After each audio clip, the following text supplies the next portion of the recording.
Hello, and welcome to the Arts of Language podcast with Andrew Pudewa, founder of the Institute for Excellence in Writing, or as many like to say, IEW.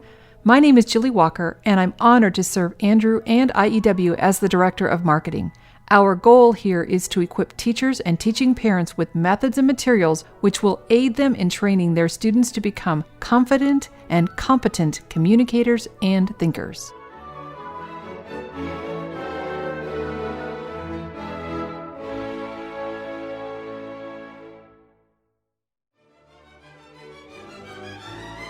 Today, we are celebrating our 100th episode of our Arts of Language podcast with Andrew Pudewa, founder of the Institute for Excellence in Writing. My name is Julie Walker, and I have had the privilege over these past several months and years to be a part of this podcast journey with Andrew. Today, we have a very special episode for you. It's a radio drama, so gather around the radio or computer or iPad, dim the lights, sit back, and enjoy the show. I'll be back with Andrew at the end to share a few closing thoughts.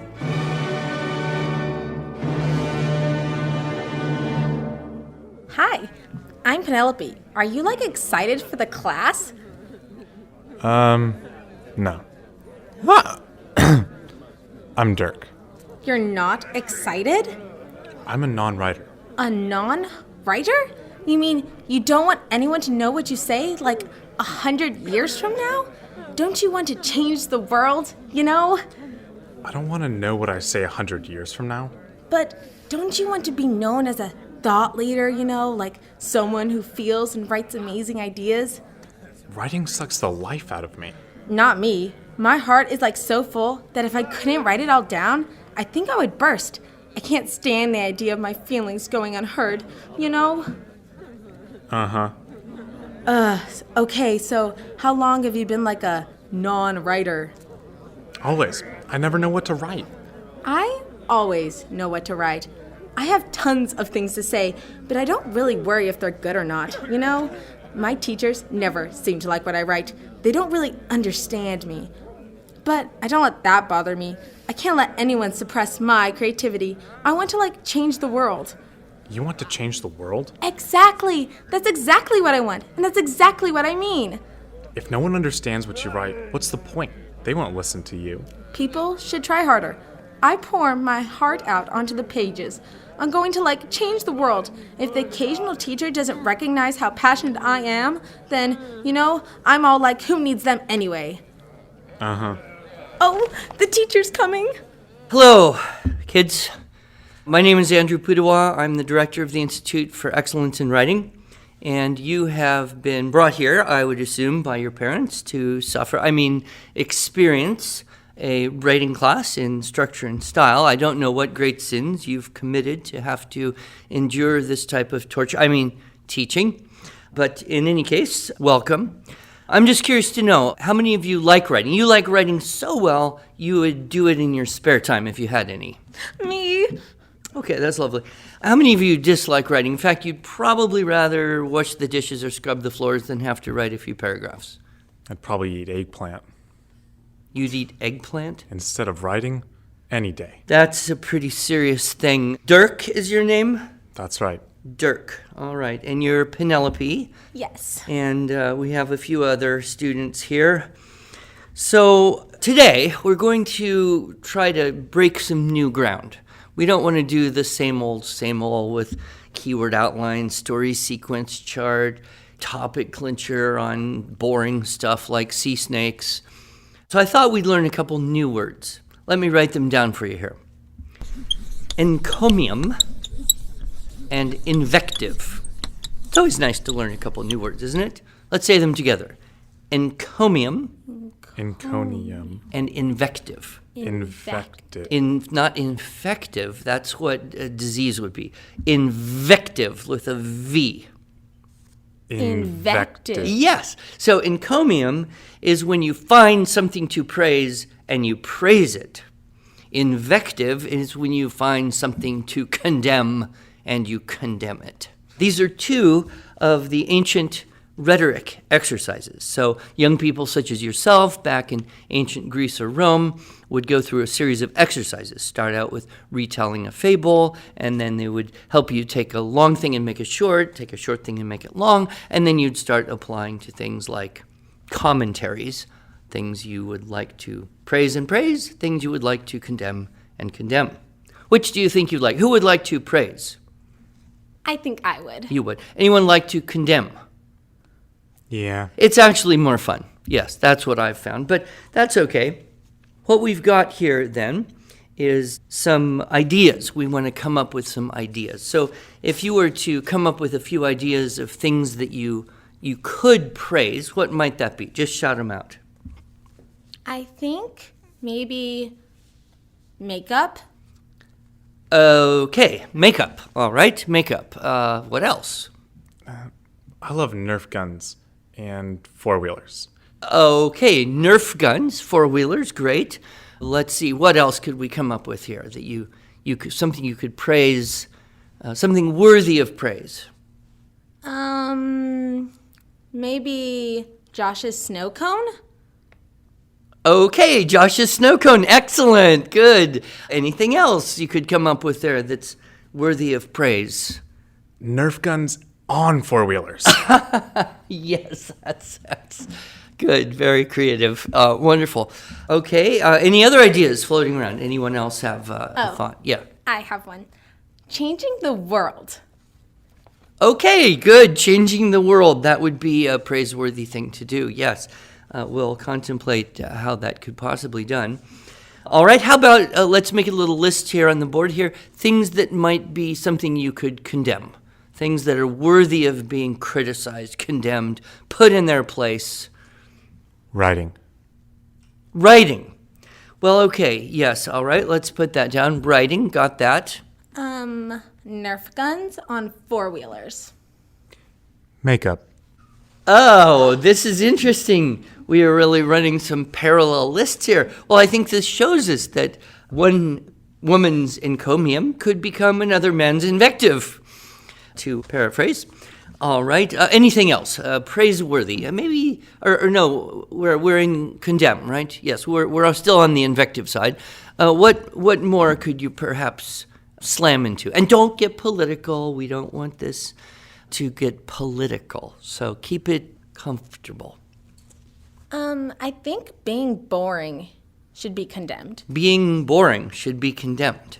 Mm-hmm. I see. Okay. Any other thoughts? Boredom could be condemned. What else? Wearing a suit. Now, just out of curiosity, I mean, what's your thinking here? Why should wearing a suit be condemned? You could wear shorts. You could wear shorts, but, I mean, is there anything inherently or intrinsically condemnable about wearing a suit? They're ugly. And shorts, you get a good breeze. A breeze. You get a good breeze. Okay, all right. Well, this is very creative. All right, so we've got a few ideas there. I thought to kind of illustrate the process, I might show you a couple pieces that I wrote that illustrate these two ideas, encomium and invective. So my first here would be an encomium. Here, let me hand it out to you. And I'll just read. You follow along with your eyes and let me know what you all think of this after I finish here. This is called Ode to the Jalapeno Pepper. Ode means, of course, a song. And it's a little bit of an allusion to a famous poem, Ode to a Grecian Urn. Someone wrote a long poetic encomium to a Grecian urn, but I chose the jalapeno. So here we go. Oh, lovely jalapeno, your bite is my joy. Chopping you into omelets, slicing you onto pizza, blending you into tomato juice. I find your sting no sting, but zing. Zestily you adorn my sandwiches, bringing that life-preserving fire into my bloodstream. When traveling, I smuggle you into a hotel breakfast buffets where you magically turn the mundane cardboard of microwaved eggs into a mouth-burning mighty meal which well equips me for the day. You purify the blood, you stimulate circulation, you strengthen the immune system, but moreover, you spice up my life. Without you, how bland meals would be. Let us honor the great pepper jalapeno, bringer of heat and excitement. You like it?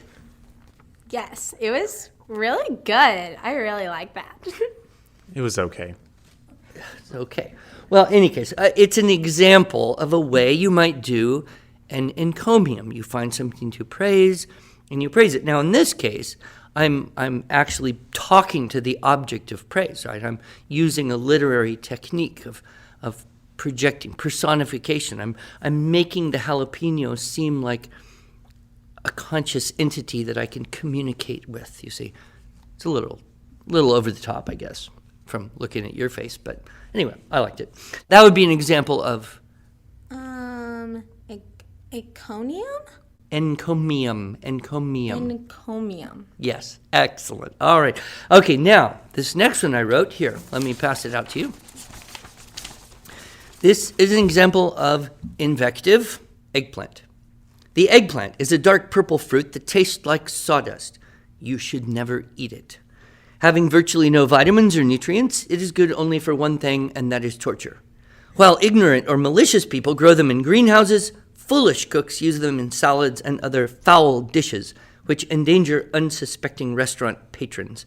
Fortunately, its rubbery texture and putrid taste make it a rarely used ingredient. It only grows in the hottest, worst parts of the world, usually the same places where vipers and tarantulas thrive. Without a doubt, children should never eat eggplant because, as everyone knows, anyone who eats this dark and evil fruit will ultimately die.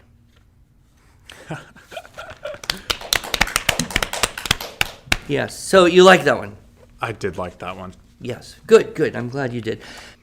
Okay, so now it's time for you to begin the process of planning your own invective or encomium. So everybody write down, either on our list or off our list, something that you care about, something you would praise and praise it. Go ahead and pull out a piece of paper and just go ahead and write that down. I love Nerf guns and four-wheelers, and especially Nerf guns on four-wheelers. First of all, unsafe. What if you, shot your eye out?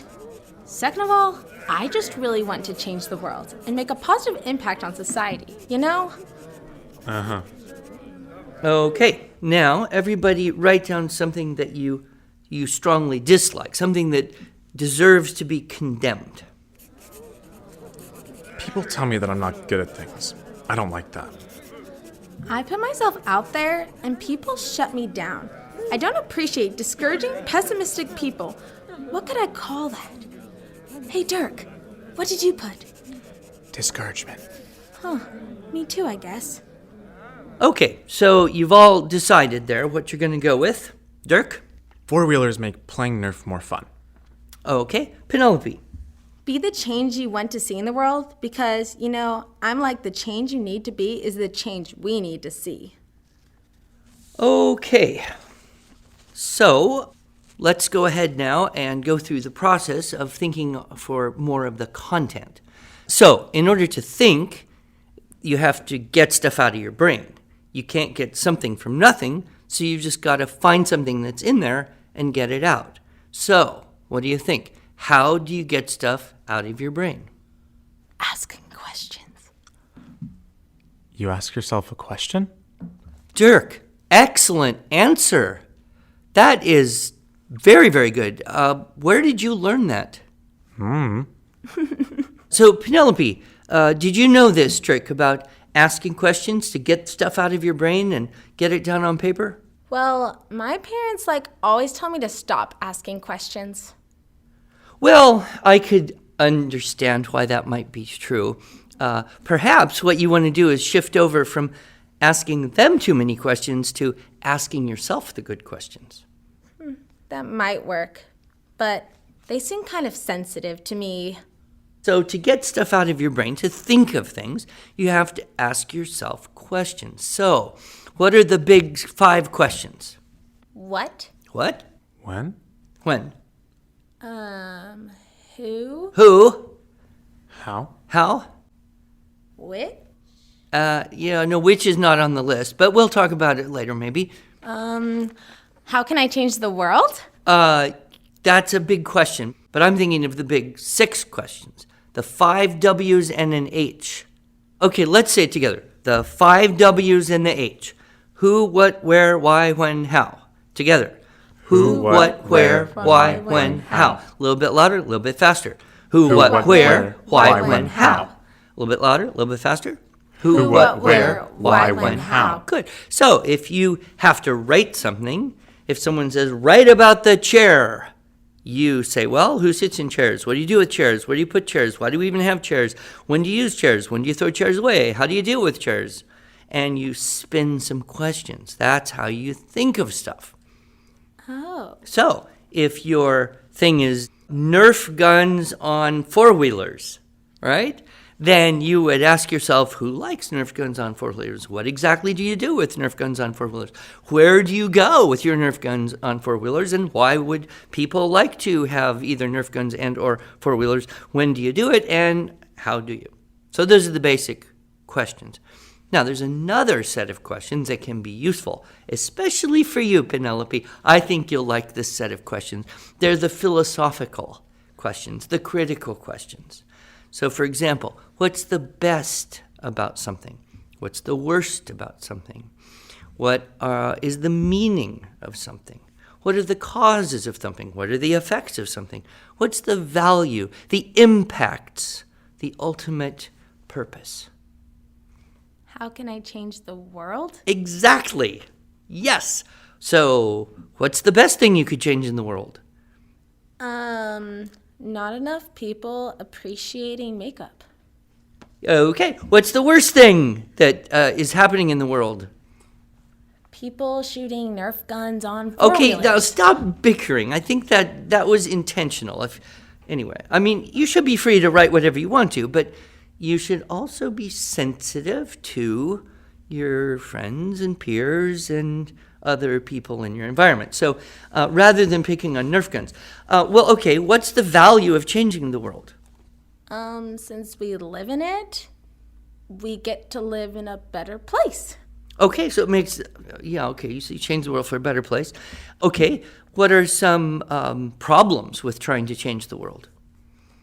Some people don't listen to me. Like, I tell my teachers things, it's all like they're not listening. Aha, but I'm a teacher, so I happen to know that sometimes it's possible to listen but not appear to be listening, which means they would be listening, and it would be just like they're not listening, but they actually are. Did you follow that? Then why, when I write a paper about it, why do they give me an F? Well, now, I don't know about that because, Penelope, you see, I think you'll like this class because there's only 2 grades you can get here. A, which stands for accepted or accomplished, and I, which means incomplete. It just means you'll have to do it again until it's good enough.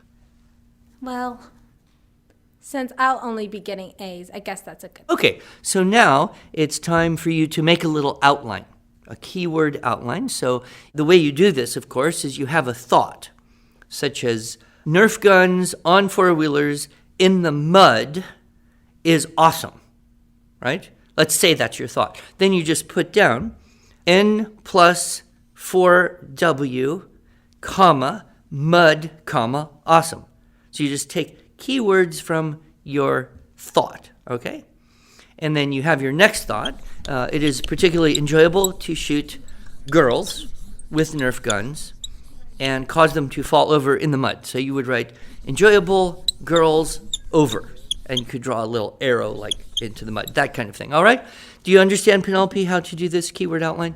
So my first word could be change, the second word could be the, and then the third word could be world? It could, but we want to write keywords, not little words like the and in and on. So how about change, comma, world, comma, better? Then you'd have 3 keywords to work with. All right, and then maybe your next idea is we must work together to effect change. Then you might have work and together. You see how that would go? Yeah. Okay, so I'll do mine. I'm going to do mine here on the whiteboard. You work on yours for a little bit. And then I'll show you how we can help you make your writing even better.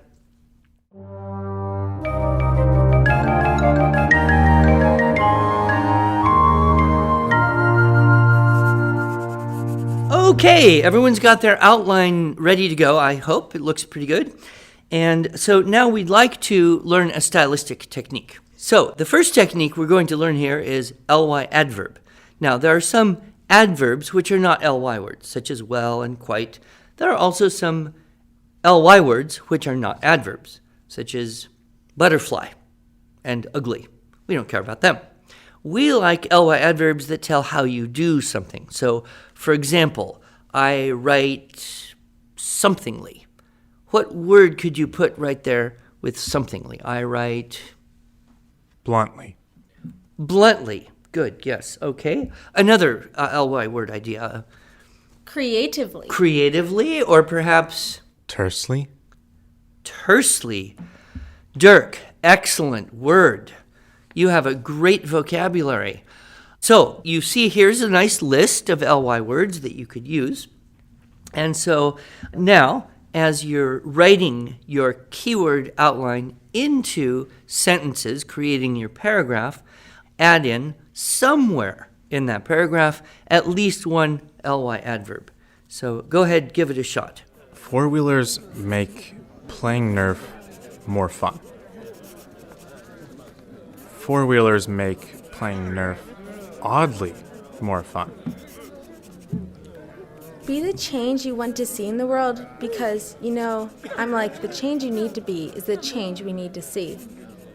Be the change you want to see in the world because fundamentally, the change you need to be is the change we need to see. Good work, class. I see some very nice writing happening here, and I am hoping that you were able to find something useful in the lesson. Dirk, did you pick up anything here? I wrote something that I like. You wrote something that you like. I did. That is awesome. I'm very happy to hear that. Penelope, how about you? What did you get? I think that I've been writing for me, but without taking the time to really craft my work. Maybe if I did some of what you've been talking about, my writing might come across in a way that people will want to read. And if they read it, maybe I can help change the world. And I'm all like, that's awesome. Well, it doesn't get any better than that.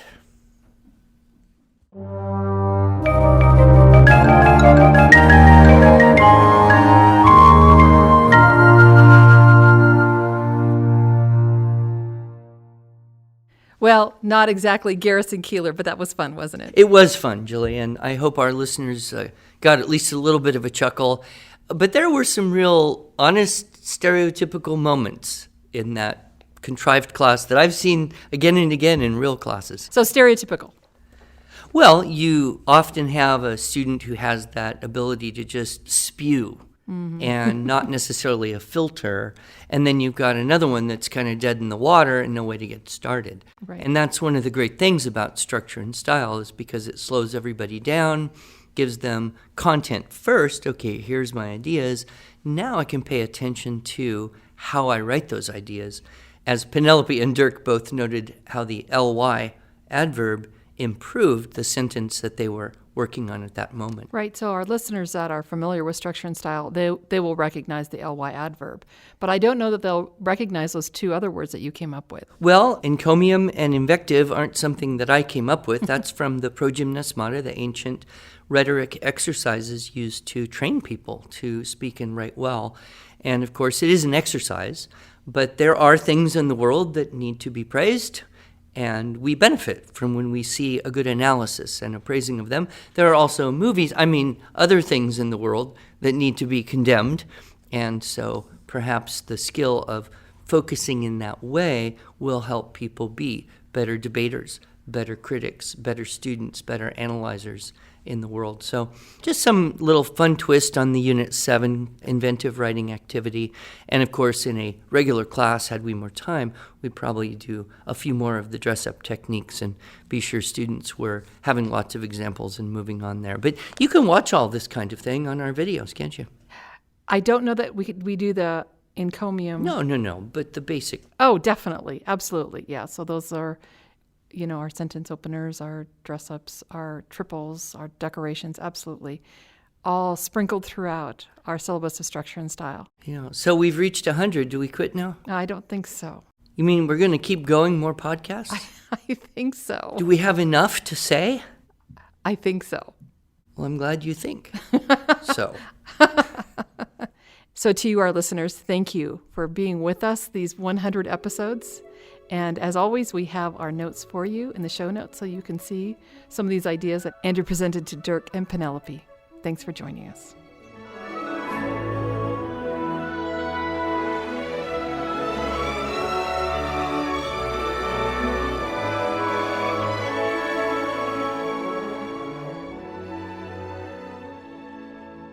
Thanks so much for joining us.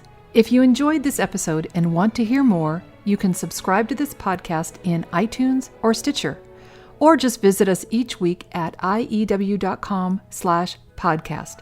Until then, on behalf of Andrew Poudois and the team at IEW, I thank you for the privilege of allowing us to partner with you on this educational journey toward better listening, speaking, reading, writing, and thinking.